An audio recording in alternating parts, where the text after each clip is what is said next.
Eric Caldwell leaned back in his battered chair, the flickering glow of the workshop's terminal casting his face in pale blues and greens. The latest job, a jury-rigged cargo hauler that had barely limped into port, was finally done. He sighed, rubbing his temples as he reached for the tin of ration coffee at the corner of his cluttered desk. The brew tasted like burnt rubber, but it was enough to keep him going. Just as he was about to close up for the night, a blip appeared on the scanner. A ship.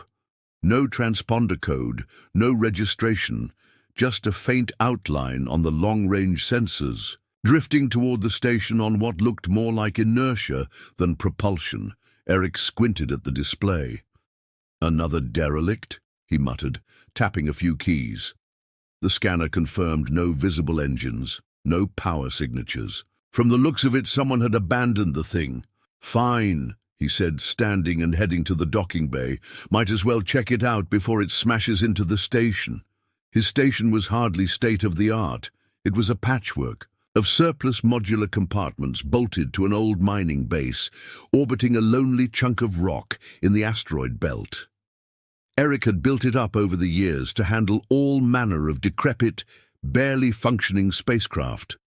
Whatever this was, he figured, it would be just another rust bucket to salvage. But when the derelict vessel finally drifted into view, he stopped dead in his tracks. It was alien, not second-hand tech from the Triari outpost Alien or rebranded consortium garbage Alien. This was the real deal, an utterly unfamiliar design, all smooth curves and strange organic shapes. The hull shimmered faintly in the light of the station's exterior lamps, as if coated in liquid metal. Eric hesitated. He had a rule. If something looked too strange or too dangerous, he didn't touch it. The problem was, if he left it to drift, it might end up colliding with the station or worse, catching the attention of the consortium's territorial patrols. And dealing with them was a headache he couldn't afford. He sighed, grabbed a portable scanner, and cycled the airlock. The ship's docking bay was ajar, its hatch slightly warped as if forced open from the inside. Cautiously, Eric stepped into the darkened interior. His boots clanged against the metal deck, the sound echoing through the chamber. The air was heavy, with a metallic tang. "Hello?" he called out, though he wasn't sure what response he expected. His flashlight swept over strange, bulbous protrusions along the walls. At first, he thought they were part of the ship's structure, but as he got closer, he realized they were growths, metallic, barnacle-like nodes clustered in dense patches. Some of them pulsed faintly with light. Eric's heart sank. He didn't know what these things were, but they sure as hell weren't standard equipment. "This can't be good," he muttered, waving the scanner over them. The readings were erratic, jumping between organic and synthetic signatures. He moved deeper into the ship, the faint hum of distant machinery the only sound. That's when he heard it, a low, resonant growl that vibrated the deck beneath his feet. He froze. The beam of his flashlight cut through the darkness, landing on a hulking shape slumped in the center of the chamber. It was huge, easily the size of a small cargo loader, its glossy black hide gleaming in the light. The creature's long limbs were sprawled out at unnatural angles, its chest rising and falling in labored breaths, and the barnacles were everywhere. They covered its body in a dense, shimmering crust, each one pulsing faintly in unison. Eric couldn't tell if the creature was alive or something in between. It opened one eye, a reflective, multifaceted orb that locked onto him. The growl rumbled again, softer this time, almost like a plea. Then just as suddenly the creature slumped over, still breathing but completely spent. Eric stood frozen, his mind racing. Whoever abandoned this ship hadn't just ditched a broken vessel.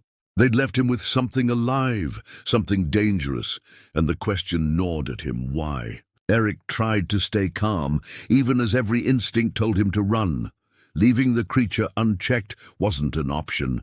Whatever was happening on that alien ship could spiral out of control. After sealing off the chamber, he spent hours poring over the sensor data, trying to make sense of what the scanners had picked up. It wasn't pretty. The barnacles weren't simple parasites. They were small, self-replicating machines, nanotech far beyond anything the consortium or even the top-line alien contractors had ever developed. Each one seemed to be drawing resources from the creature, merging its biological systems with a growing network of synthetic components. The more Eric scanned, the clearer it became that this wasn't just a single organism. It was becoming a hive. "Fantastic," Eric muttered, leaning back in his chair. He'd dealt with damaged fusion, cores, shattered coolant systems, even a ship that had accidentally folded part of itself into an alternate dimension. But this was something else entirely. He attempted a deeper analysis. If the barnacles were mechanical, maybe he could disrupt them, overload their power source, fry their circuits. But the readings made no sense. They weren't drawing energy from any conventional source. They were using something else. The energy signature was faint but consistent, as if the barnacles were tapping into a power field Eric couldn't detect directly. As the hours ticked by, Eric's station began to change. At first it was subtle, an odd flicker in the lights, a minor fluctuation in the air recycler. Then his tools started malfunctioning. The calibration on his diagnostic drones went haywire. The supply console rebooted itself over and over.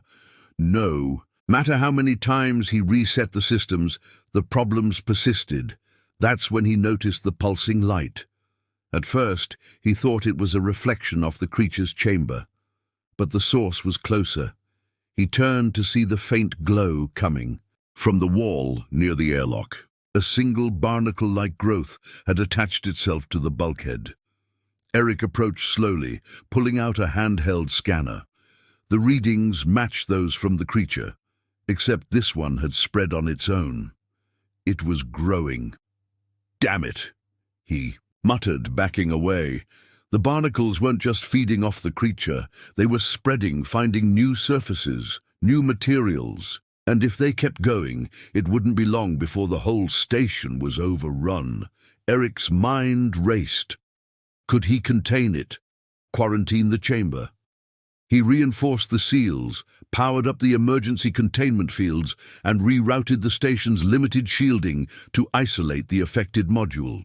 But as soon as he finished, another flicker of light caught his eye. Another barnacle, this time on the ceiling near the control hub. He grabbed a plasma cutter and sliced the growth off the wall. Sparks flew as the metal pod fell to the floor, its glow fading. For a moment he thought he'd solved the problem, but the barnacle didn't stop moving. It twitched, its edges reforming, starting to rebuild itself even as it lay severed. Eric crushed it under his boot, his pulse racing. The ship wasn't just a derelict, it was a Trojan horse. And whatever had been done to that creature, it was spilling over into his domain. Eric rushed back to the console, firing off every distress call he could think of. The Galactic Consortium, the neighboring asteroid colonies, even the shady Independent. Salvage crews he usually avoided. He sent them all the same message. Unknown alien infestation. Self-replicating nanotech. Request immediate assistance. Hours passed. No one responded. Meanwhile, the barnacles multiplied. They were in the walls, the ducts, the console panels. No matter how many Eric destroyed, more appeared. The creature, still slumped in the sealed chamber, stirred occasionally. Its breathing grew steadier, its body twitching as the barnacles continued their work. The transformation wasn't slowing. It was accelerating. The station was no longer just Eric's workshop. It was becoming something else, and he was running out of time to stop it. Eric didn't sleep. He couldn't. The station's once familiar hum had been replaced by unsettling new sounds, clicking, clattering, faint metallic chittering that seemed to come from everywhere at once. Even the dim emergency lighting flickered. irregularly now, casting the station in a strobe-like haze. After countless attempts to send out distress calls, it became clear no one was coming. He was on his own. But that didn't mean he was giving up. If these barnacles were machines, tools, weapons, whatever, they had a purpose. And Eric's gut told him that figuring out what that purpose was might be the only way to stop them. He turned to what he knew best, the machinery. Every part of his station had been rebuilt, reprogrammed, or patched by his own hands. The barnacles couldn't replicate on their own without interfacing with his tech, so he began stripping the infected modules piece by piece, hoping to trace their signals back to the source. The deeper he dug, the stranger the readings became. The barnacles didn't rely on conventional energy sources. They weren't just draining power. They were drawing from something else, a kind of energy field he didn't understand. His scanners couldn't fully decode it, but it was faintly organic, as if the machines were feeding on the creature's life force and converting it into something wholly unnatural. What's more, the data suggested the barnacles were communicating. They pulsed in sequences, patterns of light that weren't random. Eric spent hours recording and analyzing those patterns until finally he found the key, a repeating sequence that matched the pulse of the creature's breathing. The barnacles weren't just feeding off the creature. They were controlling it, reprogramming it, and the process was almost done. Eric returned to the chamber where the alien beast lay. It had changed. The barnacles covered nearly every inch of its glossy hide now, their pulsing light casting eerie patterns on the walls. The creature was awake, its massive, multifaceted eyes fixed on him. There was no malice in its gaze, only an overwhelming sense of awareness. It was looking through him, not at him, as though he were merely another piece of machinery to be analyzed, and then it spoke. Not in words, but in pulses.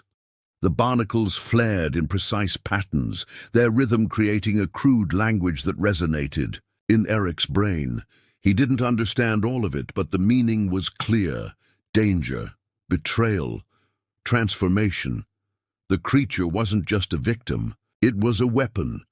Images flashed in Eric's mind, foreign landscapes, alien ships, vast mechanical structures that dwarfed even the largest consortium fleets.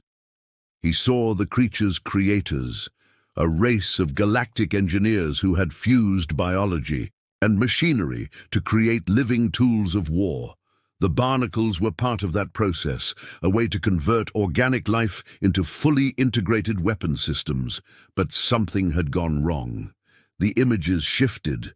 The creators fled, leaving the beast behind. Eric saw it ejected into space, floating aimlessly until it was picked up by an alien freighter, only to be abandoned again when the crew realized what they'd brought aboard. Now, the barnacles were nearly done. They'd turned the creature into a living transmitter, a beacon that was already sending out a call. Not to its creators, but to something else, something far more advanced and far more dangerous. If the transformation completed, the station would be ground zero for a signal that could draw unimaginable forces to the Sol system. Eric's hands clenched into fists. He wasn't a soldier or a scientist. He was a mechanic.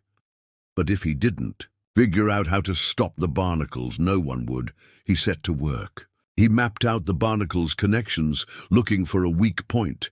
If he could sever the energy feed or disrupt their signals, maybe he could halt the transformation. But the more he worked, the more he realized the truth. The barnacles weren't relying on his station's systems. They were creating their own. The station was becoming an extension of the creature, a growing hive of biomechanical infestation. And Eric knew one thing for certain now. If he didn't act soon, the entire station, the creature, and even he himself would become part of something he couldn't begin to comprehend. Eric stood in the heart of his workshop, surrounded by a sea of blinking lights and clicking barnacles. They were spreading faster than he could contain them, their pulsing rhythms forming intricate alien patterns across the walls, the floors, even the exposed pipes of the station. His tools were failing, his consoles scrambled by feedback loops he didn't fully understand, and at the center of it all lay the alien creature, its body nearly unrecognizable under the shell of metallic growths. It looked less like a living being now and more like a machine, a massive breathing core around which the infestation revolved. He had one shot. If he didn't act now, he'd lose everything. His station, his life, maybe the entire region of space. Eric wasn't sure what kind of signal the Barnacles were broadcasting, but he knew that whatever answered the call wasn't going to be friendly. The transformation needed to be stopped, completely, permanently. The station's core reactor hummed beneath his feet. He knew the old system well. He'd patched it together over the years with whatever scrap he could scavenge. It wasn't pretty, but it had power, more than enough power to overload the containment fields and destroy the station in a controlled blast. The creature, the Barnacles, the spreading infestation, all of it would be incinerated. But that meant abandoning everything he'd built. Every tool, every modification, every piece of equipment he'd jury-rigged and repaired. It also meant a harrowing escape. He'd have only minutes to launch the escape pod and clear the blast radius. If something went wrong, there'd be no second chances. Eric made his way to the central reactor chamber. The Barnacles were thicker here, their clusters forming glowing lattices that pulsed with energy. His stomach churned at the sight, but he forced himself to move forward. With a wrench and a plasma torch, he pried open the reactor's access panel. He manually rerouted the coolant systems, forcing the core to overheat. The station's warning alarms blared as he initiated the countdown. Warning, critical reactor instability detected. The station's outdated AI intoned. Evacuation is advised. Eric snorted. No kidding! He sprinted for the escape pod bay. The Barnacles were everywhere now, even on the escape pod's hatch. He had to cut them away before he could climb inside. As the reactor's countdown reached its final minutes, he sealed the pod's door and hit the launch sequence. The pod shuddered, detached from the station, and began drifting into space. Through the pod's small viewport, Eric watched the station recede. The Barnacles were visible even from this distance, their patterns of light forming a complex shifting network that almost looked alive. The creature's containment module glowed at the station's core, pulsating as though in protest. Then, a bright flash. The reactor went critical, and the station erupted in a silent explosion, its fragments scattering across the asteroid belt. The glow of the Barnacles vanished, extinguished in the light of the blast. The creature, the infestation, the alien technology, all of it was gone. Eric leaned back in the pod's cramped seat, breathing heavily. He was alive. He'd stopped it, for now. But then his console flickered. A faint light appeared, a pulsing, familiar rhythm. He stared at the screen, his pulse quickening. Somehow one of the Barnacles had survived. He was not out of danger. Not yet.